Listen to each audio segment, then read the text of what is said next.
miliyoni 11 n'emitwalo 9 n'obusente obulala bugwamu. Bampita Council Mumuza Milton nga firm yaffe ya Kafeera and Company Advocates ye firm representing Namulondo Investment. Namulondo Investment yetwalaganya estate za Kabaka. Ekitulesize wano olwaleero waliwo ekipapula kyayitinganye era nekireetera abamawulire otunyoonyako. Kati nga kino ekipapula kyawandiikibwa bannamateeka nga instructingibwa Bossa Entertainment nga kikolemberwa mwami Bossa Semakura Selunkuuma nga beemulugunya ku kyokuba nga twataminatinga tenancy arrangement.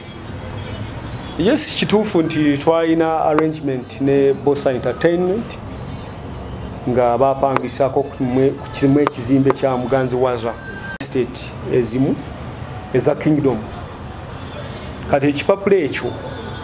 bagamba nti twabajja mu kifo mu bumenyi bw'amateeka nenga mu butuufu bwakyo eno Bossa Entertainment batandika okustruggling right away from May nga tebasa right away from October last year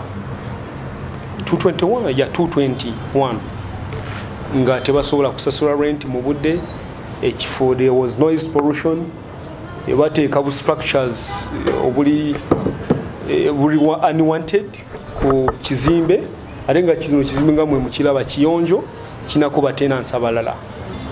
Kati mweyo process y'okubawa notice nga batandise okujja wano nga bastaginga demonstrations, omuntu alemera okusasula mu mateeka abeera trespasser abatalina na lukusa lw'okucomplaininga wonna. In fact tuli bamukisa nti etteeka baaligisizzaawo olemera okusasula in 30 days notice is enough. No, of course kyetumanyi badde bagezaako okuadvertisinga events nga balaga nti bajja kubawo ne events ate nga already ekifo kigale. Mu butuufu tujja gamba nti already we bafukira ba trespasser and already na advising the company Namulondo Investment nga lawyer waabwe tebaddamu bakkiriza okufuna access y'ekizimbe ekyo.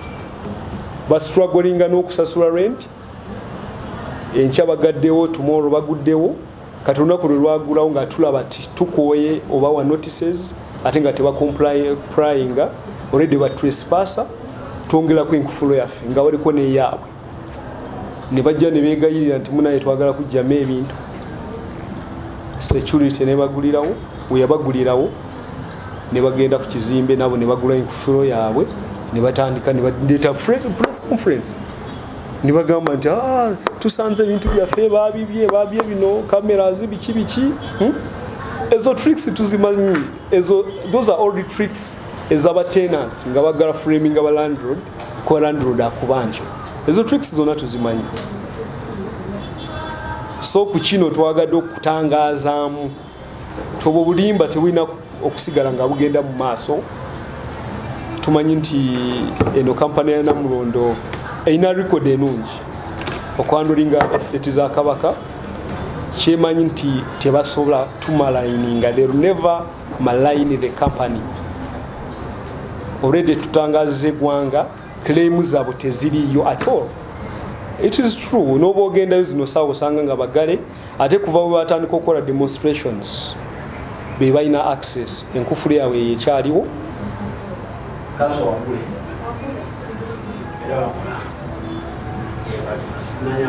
Kati waba akola weba baliwo nga abakola baliwo mu bumenyi bw'amateeka kore de fait wabadikiranga nga abatrespasser nenga bwe nkugambye nti companies zonna ezimanaging ebintu bya Kabaka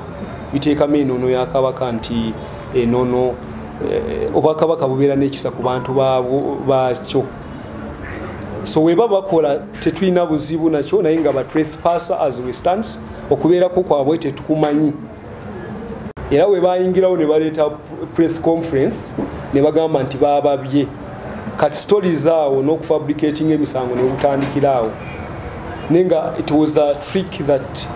gye bakozesa timutukirize tujjemu ebintu byaffe kati nga bo bapanze olutuukamu bagambe nti bakoze eki batubye sente sofa ze tubabanja outstanding balance tubanja ziri milioni 11 n'emitwalo 9 n'enkumi n'obulala obugwamu milioni 11 n'emitwalo 9 n'obusente obulala bugwamu batandika May last year nga ba struggling they struggled up to October we try to ina notifying please mu preparing muve mu kizimbe kyaffe ne tuba rating up to this year January ate ekintu ekyo kina kugambye nti okugezaako okuframing up okugezaako kwetaasa embeera yonna ey'okulema okusasula in fact n'ekyo twakimanya ku olwo ndowooza adversity zali tezirinako yes tugiraba stories za Ebya Lagu yes tucha tukola ebintu mu mawulire emuntu nanti mwakitegeera ko kino muloza obwakabaka tegenda kuswala kusaidia n'ebipande byalinga biteekebwawo kakati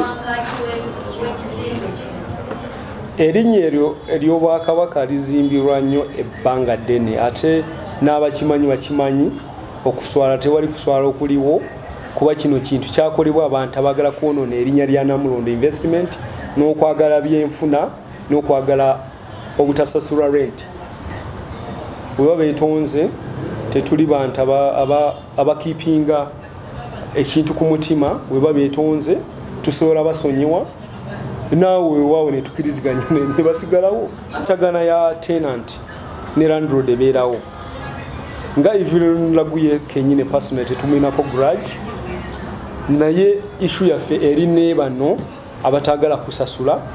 ate ne bagala kukola stories eziraga nti ffe bakyamu tubadde tubawadde 7 days okubanga abasasudde era nga bavacatinze n'ekifo but most importantly twagala bavacating ekifo bakiveemu 7 days zatandika dda I think it is yesterday but one kati babuzayo nako eziringa mu 3 webanga tebajjemu ebintu byabwe nga basasudde na sente tugenda kulaba ekiddako amateeka gagenda bakolako yabonzi bampita Bossa Seronkoma okuva mu Zibayiri family nkolera wano ku Muganzirwaza naye abadde bagoberera stories zaffe ne ba landlord wezituuse ndowooza bakyongera oba kuba kibi kubanga entegeeragana yaffe nabeegaana otutuukako beefuula beebuzaabuza nebito tulinako etuuse bakutuuka ne beebuzaabuza kyentegeddeko bampa ebbaluwa eŋŋamba nti nina obutasukka okubeera mu kifo kino bampa ennaku 7 okuva mu bannamateeka baabwe ebbaluwa bagimpanga 24 June ne banjiwadika nga 23 ne bagimpa naye omuntu ne bubanga omukooye ndowooza kyandibali kirungi n'omuta mu mirembe awatali bakusika mugwa kuba gikyatandika tekyali kyakutugoba kyali kyakusazaamu kivulu kya Evelyn ate kati wetutuuse ate kati beebuzaabuza bali ku bino naye nze ndowooza nti bakola sibi ebituufu olwokuba nti nabaloopa natebekayo omusango mu bannamateeka bange ne babawa intention to sue neeyitako le weeks edizi baba wazayitako mbandeo ne bampa ebbaluwa eno muve mu kifo ne mbongera ebbaluwa nange eraga nti waliwo ekiriwo buli kaseera baba batwala ku poliisi okola statements sirowooza nti okuŋŋamba nti kuwadde ennaku 3 oba 4 okuva mu kifo kijjawo omusango kijja okugamba nti ebintu byaffe byabula omwezi gwokusatu batugamba nti batugaddewo wano era ne batugobaganya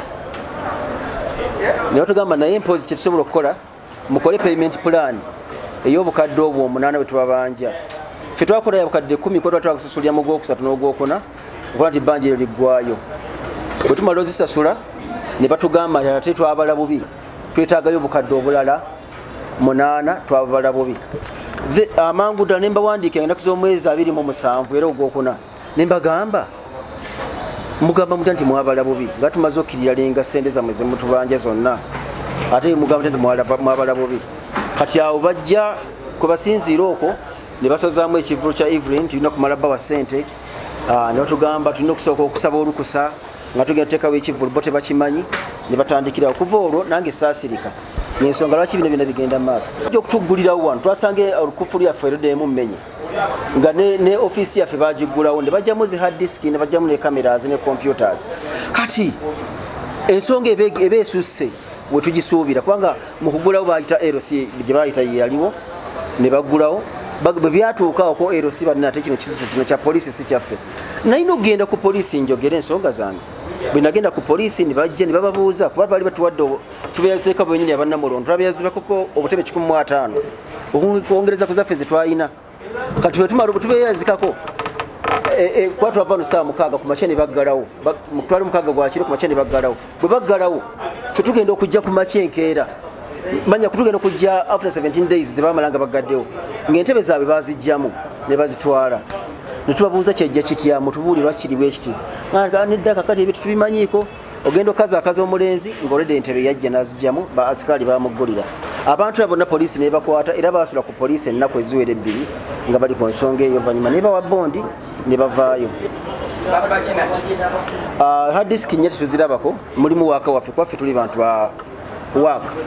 filming zezimu ku mirimu gyaffe tulina emikolo gy'abantu bingi cameras zaffe kuba tuli bantu ba cameras tuziteeka mu kayumba kakatwasako fulumenye ne computers laptops ziri 2 byebintu bibatwala netaaga kugattamu okwo naye nga bingi kuba sente kamera zose za bbeeyi nnyo naye ebibeerako ebeera mu hard disk kyekikulu content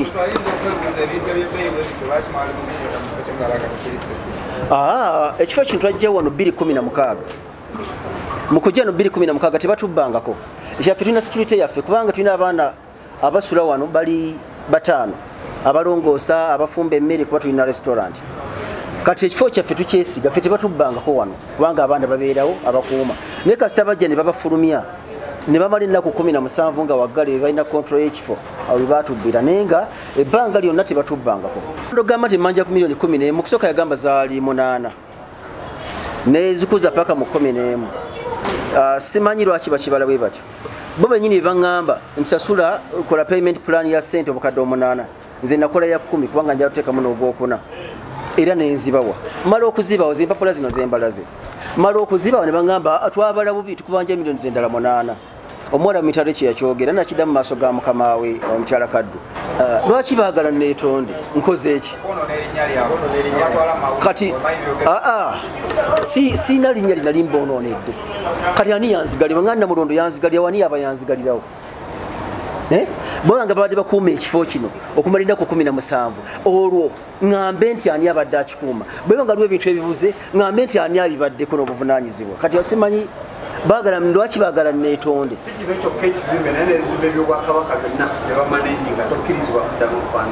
nedda nange saagala kuddamu okukolagana nabo kubanga si batuufu byebakola si abantu abo beefuula amazzi bagakubisamu emirundi 2 amasanyalaze bagakubisamu emirundi 2 ekizimbe kino nga bwokiraba kizimbe kirungi kizimbe kya Kabaka kirina parking kirina security kiri ewantu ewalungi nze ndowooza buli muntu yenna akola business yandibadde yeetaaga ekizimbe kifaananga kino naye lwaki tekiriiko abantu abajjako balemererwa ne batamba ne bagenda si lwakuba nti sente ze ziba zibabuze naye enkola ya management nfu be bantu abasobola okujja ku ssaawa 6 ng'emmere yidde abantu balina mu kulya mmere bagamba mufulume tuggalawo lwaki mutaddeko ssaawa ndi aleekaanira apangisa abalala nekya business yange yeeyo waneeno tutekerawo birthdays tutekerawo baby shower tutekerawo mbaga ye nekya business katosobola kuŋŋamba ti ate oggalewo kubanga oludde ebintu nga bikola ki nga bireekaana abantu ogamba ndowooza nti abantu abali mu business ng'eno aba Namulondo bandibadde bategeera nnyo omupangisa ne byajjamu ssente ne basobola okukwatagana naye covid abantu batusalirako obusalizi ku ssente naye tebatusonyiwa batusalirako obusalizi ku ssente batusonyiwa